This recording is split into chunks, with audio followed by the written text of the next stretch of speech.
This is Sonic Ventures, a podcast celebrating the concept album format with Robert Goebel and Joël Tibbetts. Sonic Ventures is an evolving series of discussions that explore concept albums from a variety of artists and genres. Our intent here is to have celebratory conversations of our personal experiences with selected works and the issues and themes surrounding concept albums. Sometimes, we will be treading familiar waters concerning music interpretation and creation. Other times, we will venture into different places of thought, emotion, and expression. We invite you to join us on our sonic venture. Hello, Rob. Hey, Joël. Here we are. Here we are in a different location. Yes, no longer in studio chez Joël. Yes, that is correct. We are in the back room of one of my company's cafes. Right. And so we are in a live cafe environment, but in a little room off of the main cafe body here. So in a sense, with all this lush ambience, you could say we're making a very short concept album. Yeah, that's of our own. Right. It's Conversations in Cafes with Joël and Rob. Well, it's a great location. And this is our last episode for the season. Yeah, season 1 wrap up. Yeah. So this would be episode 8 of 8. That's right. Yeah, not episode 8 of 7. Episode 8 of 8. 8 of 8. Season, the season finale wrap up episode for Sonic Ventures. Yeah. And it's been a great experience recording these conversations leading up to this episode for sure.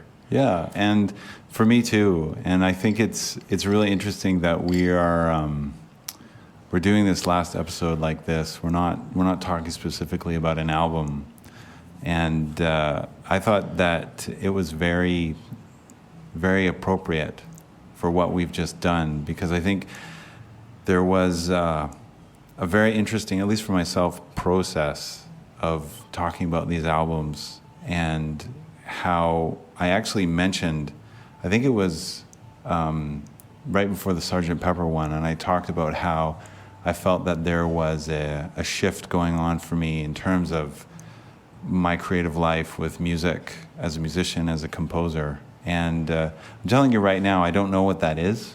Right, okay, that's fair. It's still going on, but I feel like having this time just to reflect on the season briefly, and then talk about what we're going to be looking at doing in season 2, even though it'll be a little vague, probably. Yeah. I think it's a great idea, and it feels really comfortable to be doing this right now.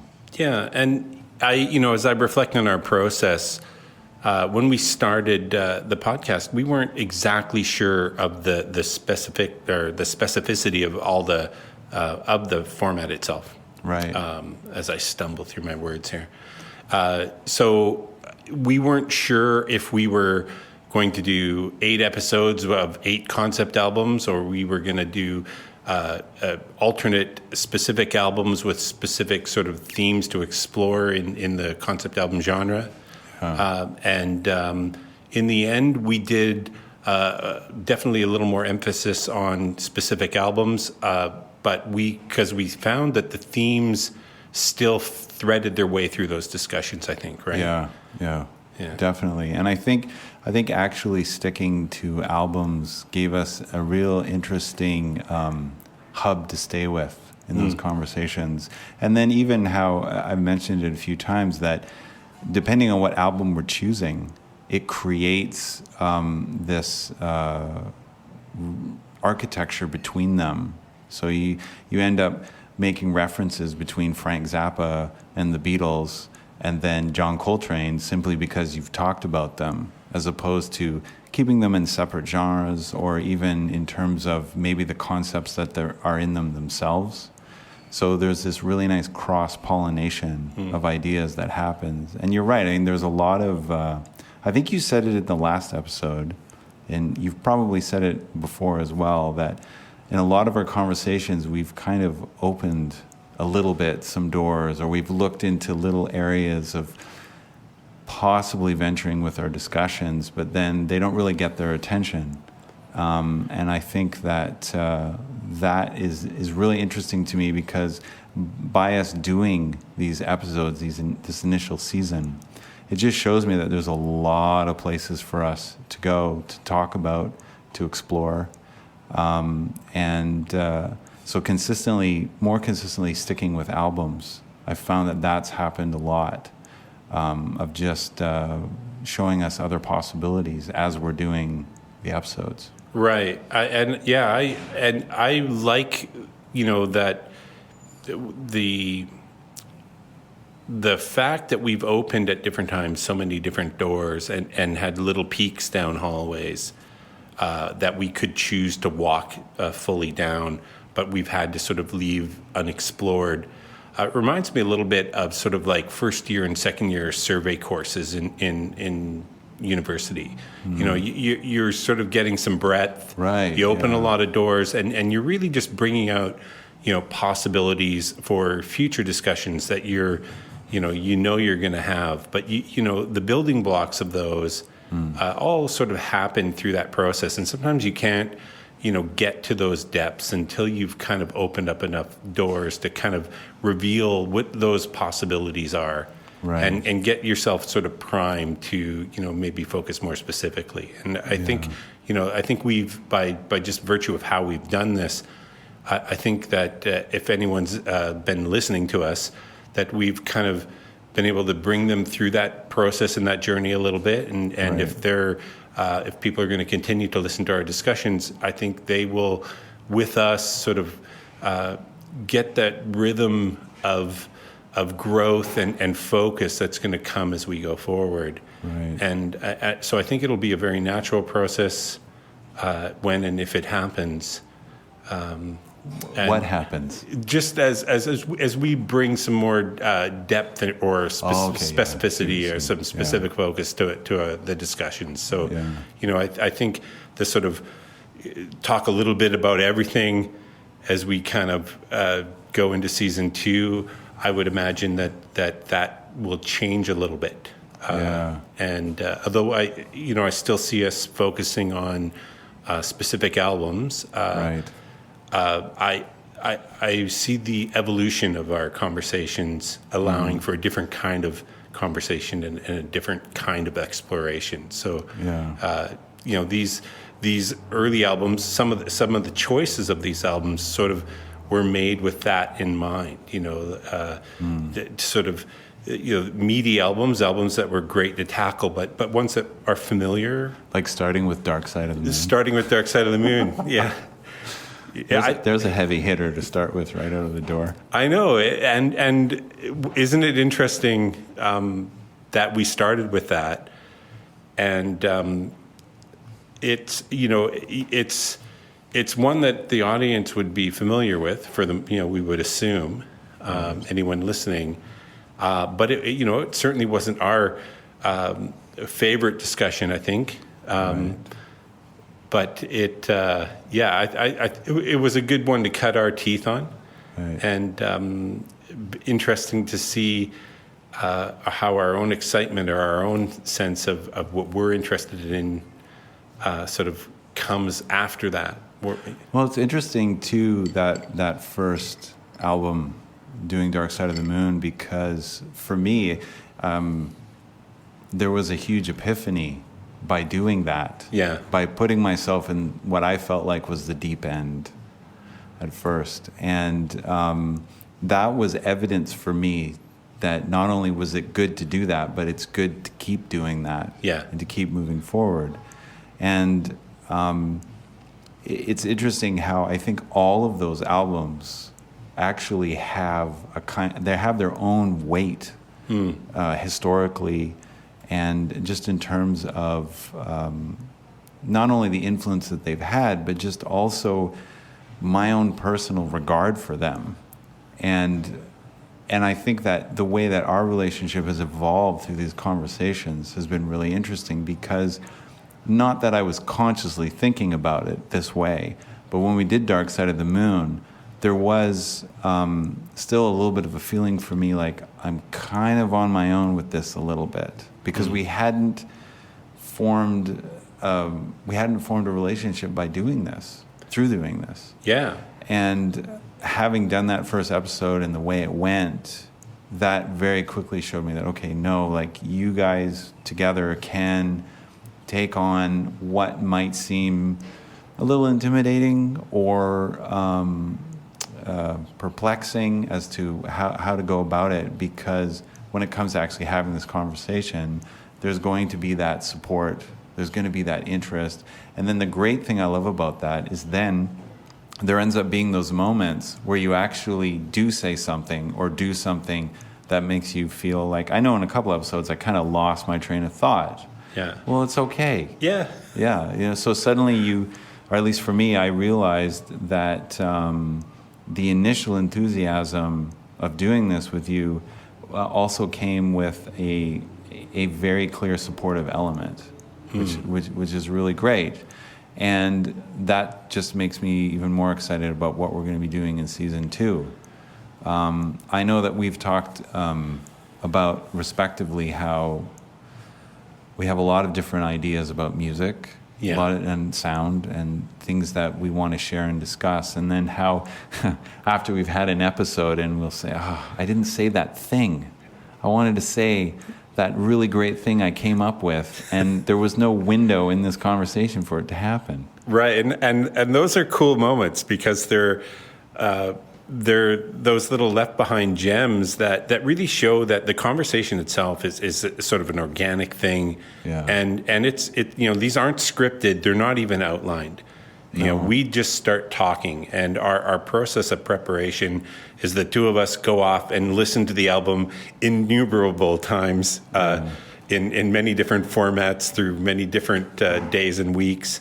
And then we get together and discuss it. We don't allow ourselves to discuss anything related to the album until we sit down to the mic. Yeah, that is the hardest part about this. Yeah, now. yeah. Like I thought at first it was choosing the albums, but now it's just, I can't talk about this. Yeah.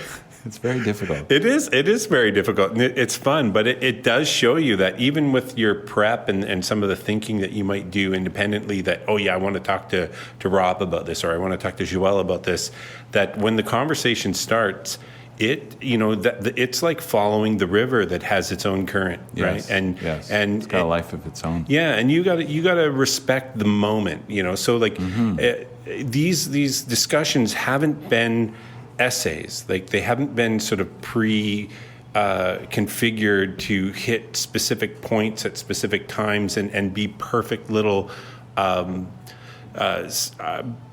sort of perfect essays on the subject or the album. They are what they become as they evolve through the actual live act of having the discussion. And there's something wonderful about that. There's something artful about that. But that, that's very real. It's not artificial. We could script these and have a conversation that's not a conversation and hit all our talking points. But then we would miss the surprises. Exactly. Yeah, exactly. And those are the moments we're looking for, I think, or we get the most jazzed about. And that is literally a reference to jazz. Yeah. Right? It's that bit about, okay, we're going to record this album now, and you're going to be improvising over this 200 BPM tempoed tune, and it's got to be there, whatever it's going to be. Yeah. So what I like about this too is that performative, if you will, kind of element. Improv, if you want to call it that. But we definitely have gone to some amazing places throughout the season. And so my big question, although I'm not really big on top 10 lists. Right. What's your favorite 20 subject topic here? Was there any particular moment of these recordings that we've done, this podcast we've done, that really stands out for you right now? Well, two things stand out, just as a sort of an upfront thing. Just the process of doing these with you and the growth of our own relationship and friendship through the podcast and where I think and how engaged by music and more engaged through music I've been by having these conversations with you. Those are winners. That's the top 10 list right there. Like those, just right out of the gate. But once you get beyond that, there are definitely a few moments that really stand out to me. In the Pink Floyd conversation, one of the greatest observations that you made and brought to the conversation was that you decided Dark Side of the Moon was a lullaby. Oh, yeah. And I'm still engaged by that idea. I thought that was a great little moment, and how you articulated that, and how that sort of then kind of sparkled in my own brain and my own thoughts about the album. It was a moment when I think we both paused in that reflection and kind of took on the weight of that utterance, because that utterance had weight and magic to it that really did open up my understanding, or at least opened up a new understanding for that particular album.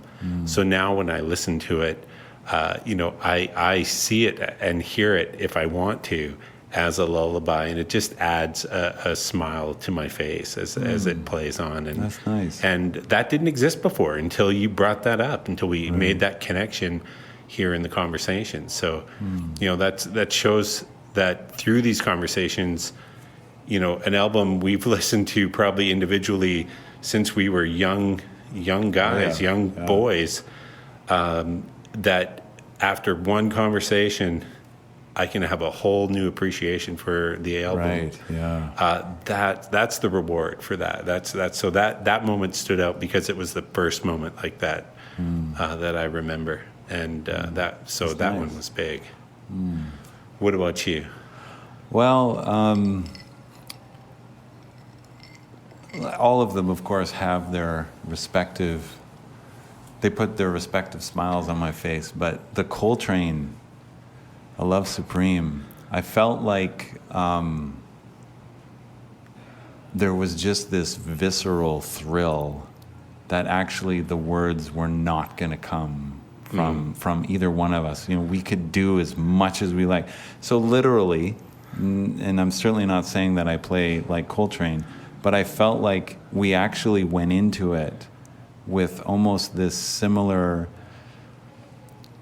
I don't know if it's similar, but this passionate regard for just having the conversation. But as much as we try, all the words that we could use, we just won't really depict how we feel about it. Right? Just like Coltrane, just trying to find, looking for the music for where he was at that time. Just squeezing those notes, trying to squeeze that thing out of it. Yeah. And of course, as always, the Full Meal Deal reference to opera.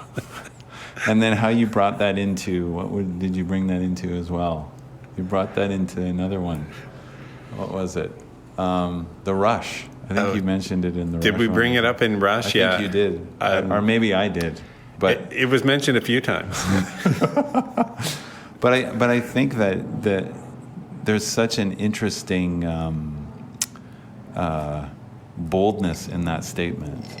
It doesn't. It's like when you say the full meal deal, right? You're talking about because you were talking about opera. I was talking about opera and what it is in classical music, and like what it entails in the arts, really. Right. But I thought what was great about it was that for me is that I maybe like how the lullaby reference for you has echoed on. The Full Meal Deal thing has echoed on for me because I think that's something about the concept album approach. You want to, that whole album is trying to either delve into some theme, whether it's musical or lyrical or conceptual, and really churn up a lot and offer a lot. Yeah. So even though it was used in terms of rock opera, yeah, I think like for example, like the beginning of 2112, Or like, yeah, that other thing you said about, firing the starting gun from the finish line. Yeah. Right? Like that's great. Yeah. And but what I love about it is that it's, it actually conveys my feeling about language that I would have about music, and that it just goes on and on and on. Like it has such a life beyond the moment that it was uttered in, or like, just like you said about, like, for me too, I'm never gonna think of The Dark Side of the Moon the same after that whole lullaby thing. Yeah. And I'm not going to think about opera the same after Full Meal Deal. I'm not going to think about the same about 2012 after firing the starting gun from the finish line. But at the same time, what I love about what we're doing is no matter how well we'll do it, we're still not going to be able to do it.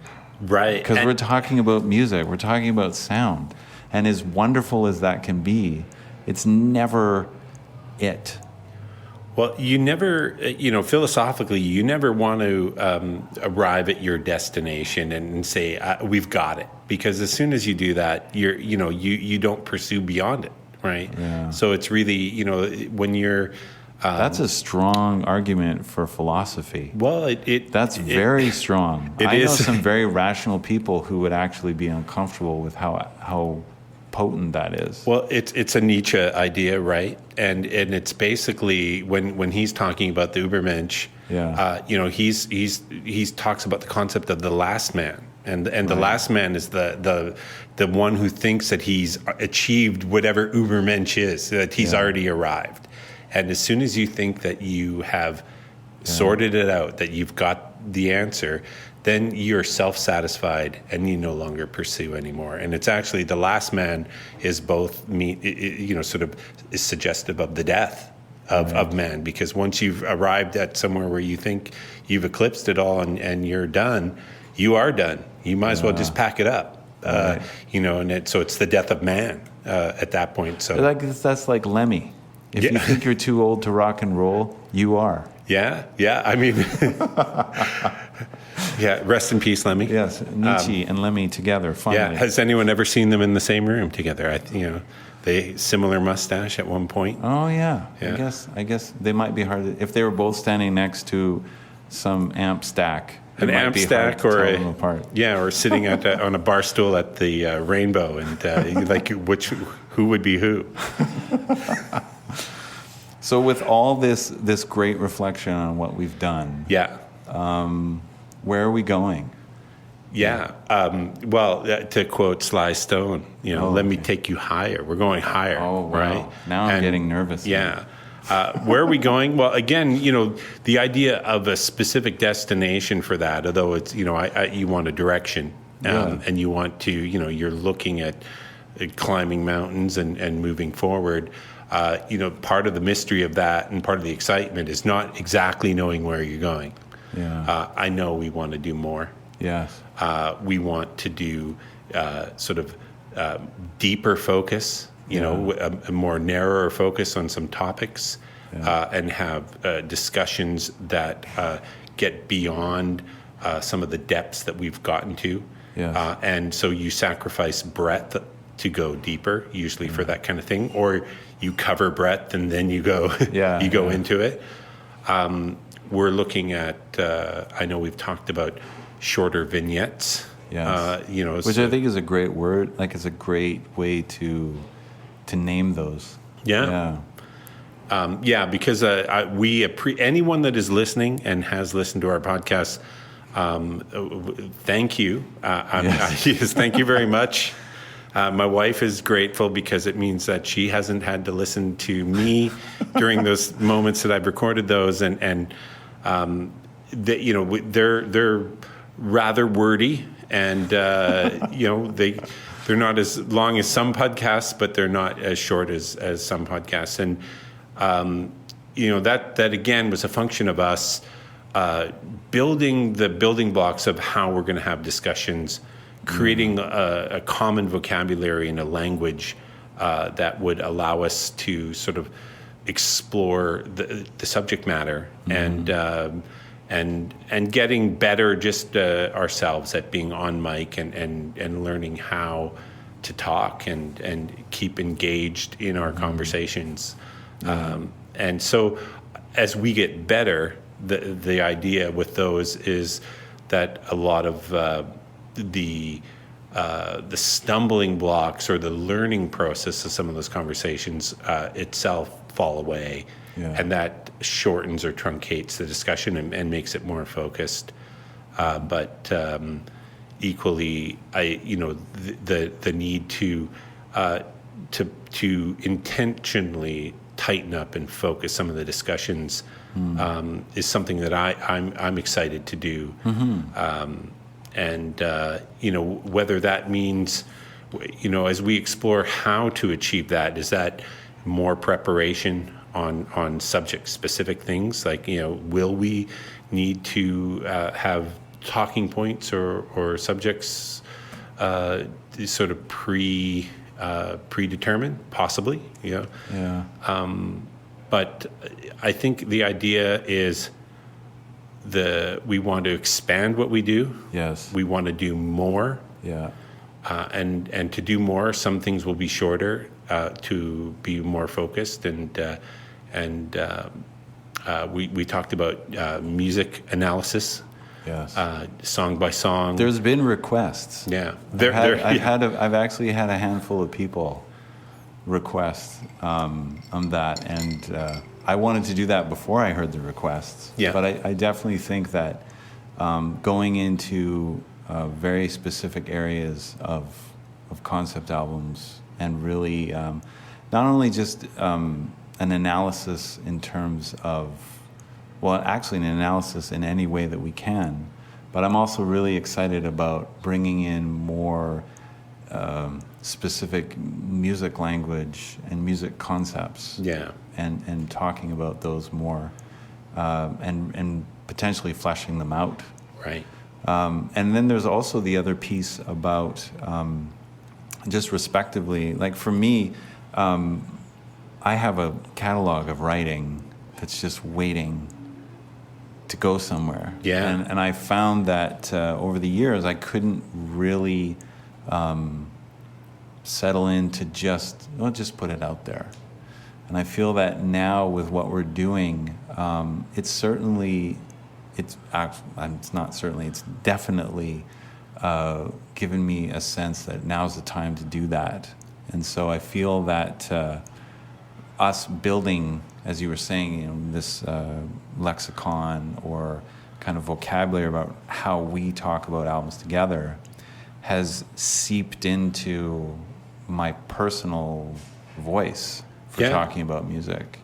And it's not only just been inspirational, but I've actually learned some really interesting things about how I did talk about music or I did think about music, and now how some things have shifted a little bit. And so I think that one of the broadening things that those people who are listening can look forward to is also some things to read. Yeah.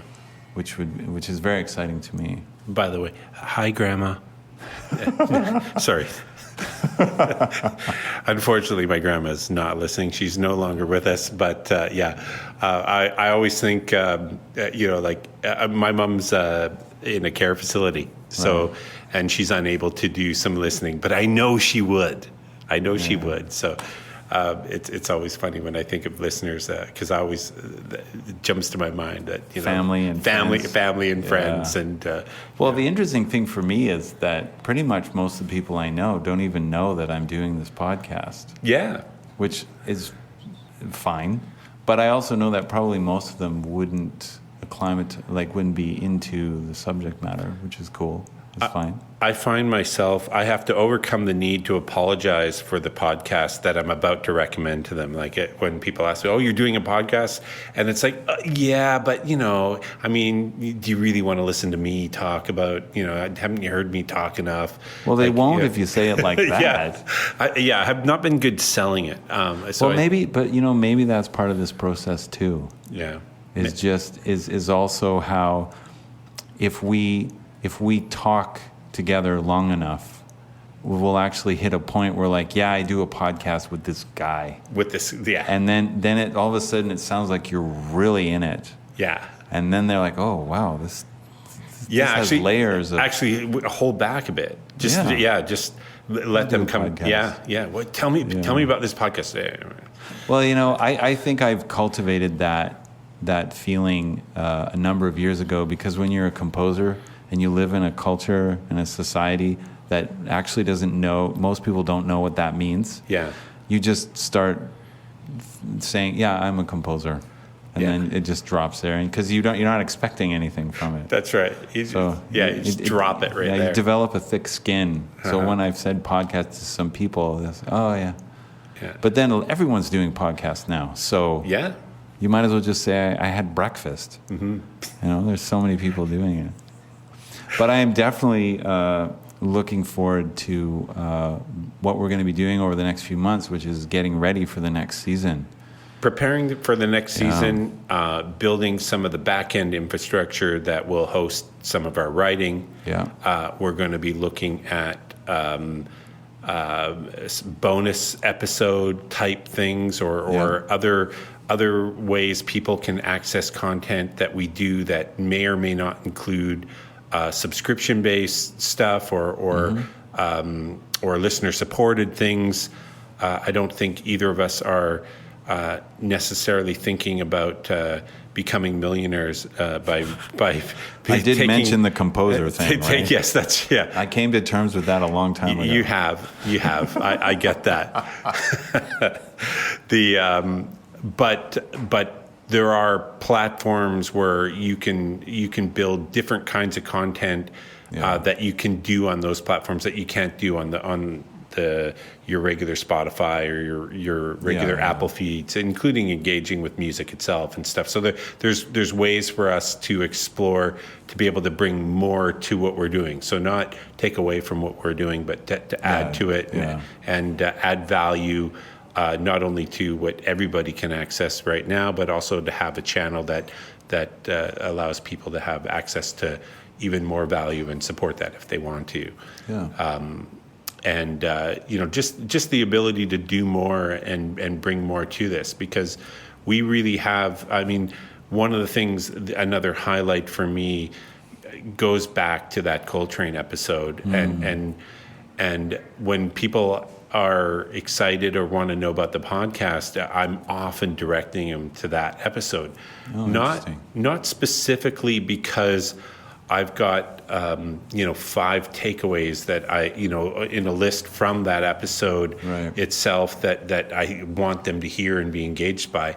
But my feeling, my visceral feeling of the enthusiasm and passion that you talked about, that I felt during that conversation, the invigoration of that, and the enthusiasm. I thought that there was an incredible dynamic to the conversation that was fully engaged by the musical experience we just had listening to A Love Supreme as often as we had through the way that we listened. And so if anything, my imagination tells me that episode is, if you want to hear two people that were really jazzed, in quotations, or engaged by something, really excited about something, that's a pretty earnest and honest sort of like unfiltered enthusiasm that I think came out in the conversation. I was riding a high when I left that conversation, just from the conversation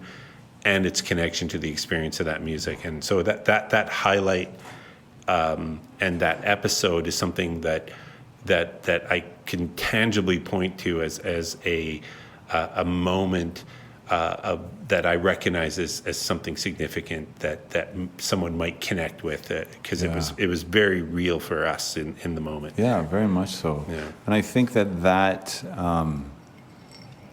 moment certainly informs my desire to do more. Yeah. And it's interesting because for me it's so much about the doing and the sharing. Yeah, we walked away from that, I think, both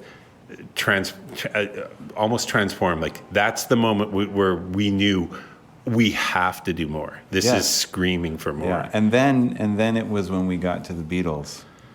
That also for me was I wouldn't say it was the cherry on the cake of that, but it just depicted to me how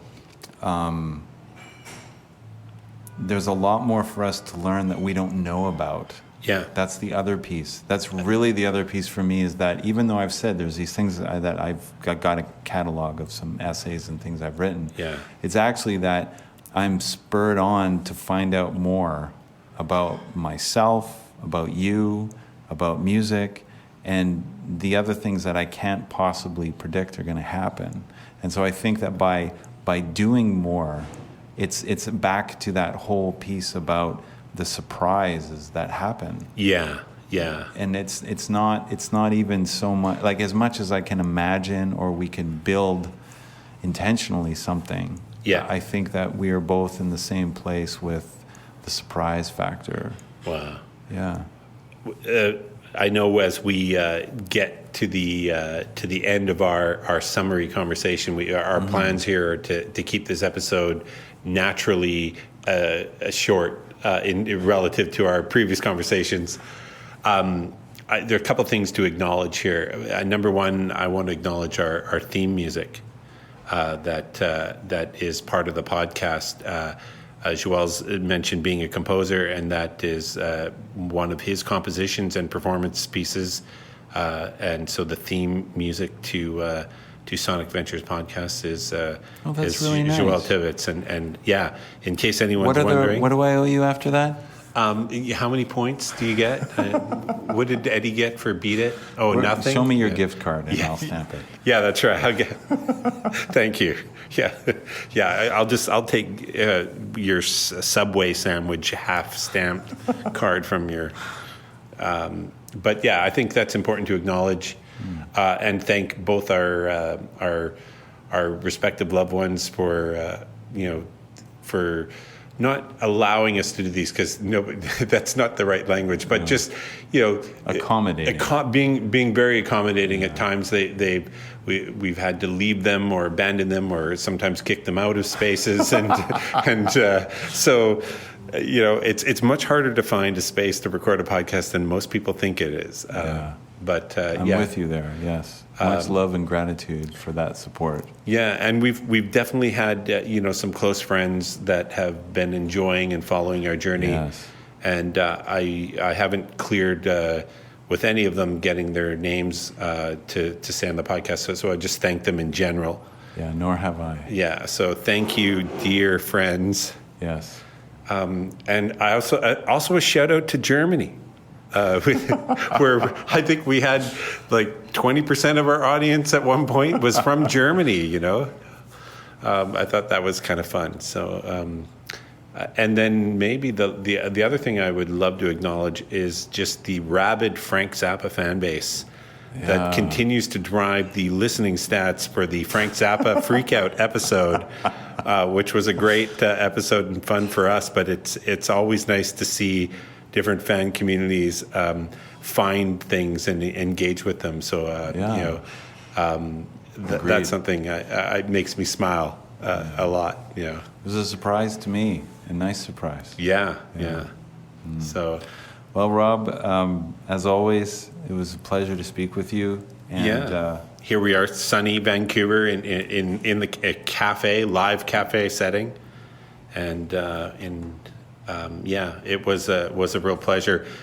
Sonic Ventures Season 1 is a wrap. That's right. And this sort of summation here leads us into Season 2, which we hope to start dropping when? October-ish, yeah. So that'll give us... We need a few months to build some things and percolate, work some things out. Build some back end and get a few things in the can. And we're going to be doing an 8-episode season. Okay. Again. But there'll be 8. But like we're doing now, this is like we've talked about, these conversations, the way we've been doing them, they're the heart through line of what we do. Right. So we'll definitely continue these, but there'll be, as we've talked about, there'll be other stuff that'll be coming as well. Yeah, connective elements that will like spur lines off of these and grow their own little mini bodies. Yeah. And, so. I'm trying not to use a tumor metaphor. Oh, okay. Yeah, just Well, how do you? Maybe yeah, you can save an it for organic- season 2. Season 2, there we go. But yeah, so I'm looking very much forward to it. So Me as well. Yeah, but a real pleasure. Thank you very much, Joel. Thank you, Rob. All right.